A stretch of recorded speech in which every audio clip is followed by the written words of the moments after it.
We use language every single day, but have you ever stopped to think about it like a building? An incredible, complex piece of architecture that we live in, work in, and use to build our entire worlds. We use it so naturally, we barely even notice its design. Well, today, we're going to be the architects. We're going to explore this amazing structure from the very ground up.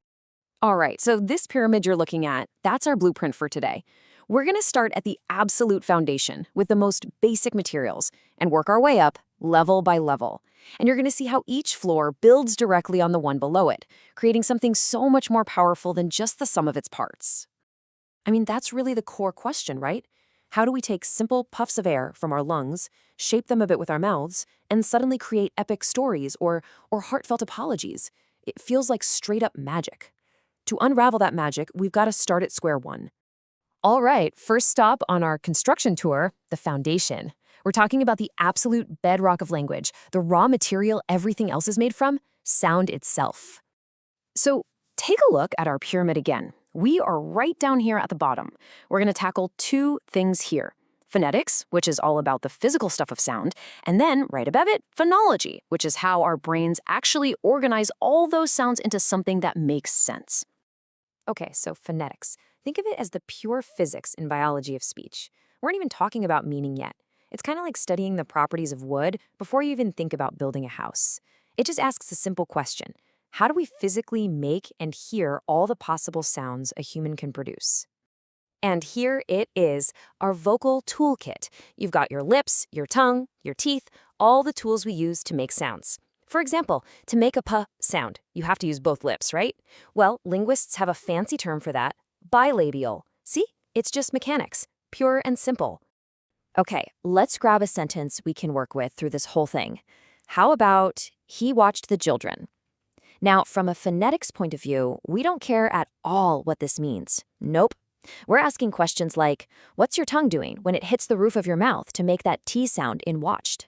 It's all about the physical movements. But, just making sounds isn't enough, right? That's just noise. You need a system, a blueprint to organize them. And that's our next step up. And this is a really crucial difference. Phonetics is totally universal. It's about every sound a human can possibly make. But phonology, that's specific to a language. It's the system that says, okay, in English, these are the sounds that matter. And it asks how we use them to tell words apart. And that brings us to the superstar of phonology, the phoneme. What's a phoneme? It's the tiniest little sound that can completely change a word's meaning. Think about pat and bat. The only difference is that initial sound, right? That p versus b. One tiny sound and boom, a totally different word. This idea is huge. It's the whole basis for alphabets, for reading, even for the voice assistant on your phone.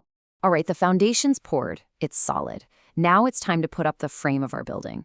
We're going to take those sound patterns we just talked about and start building actual words, and then putting those words together to make sentences.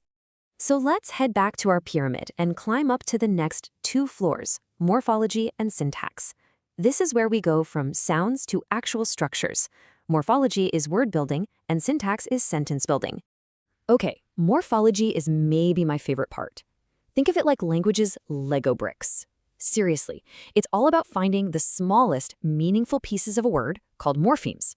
And meaningful is the key here. We're not just talking about sounds anymore. We're talking about little bits that actually carry meaning. Let's go back to our sentence. He watched the children. The word watched isn't just one brick, it's two. You've got watch, the main action, and then you've got id, that little piece that tells you it happened in the past. Same with children. It's child plus that weird old plural ending, ren.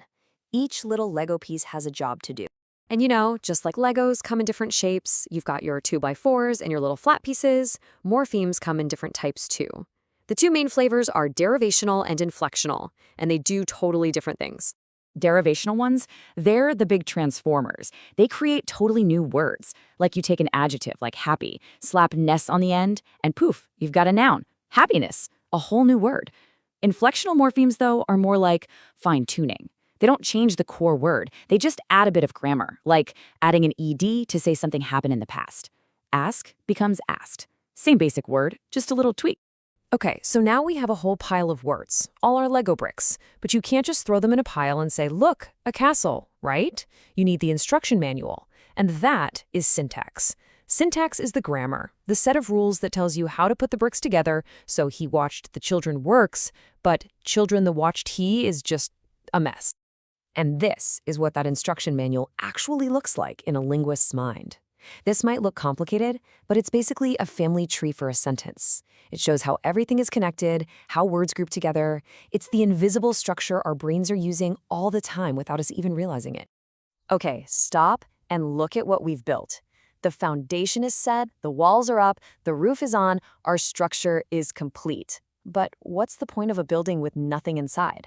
Now we get to the whole reason we built it in the first place: meaning.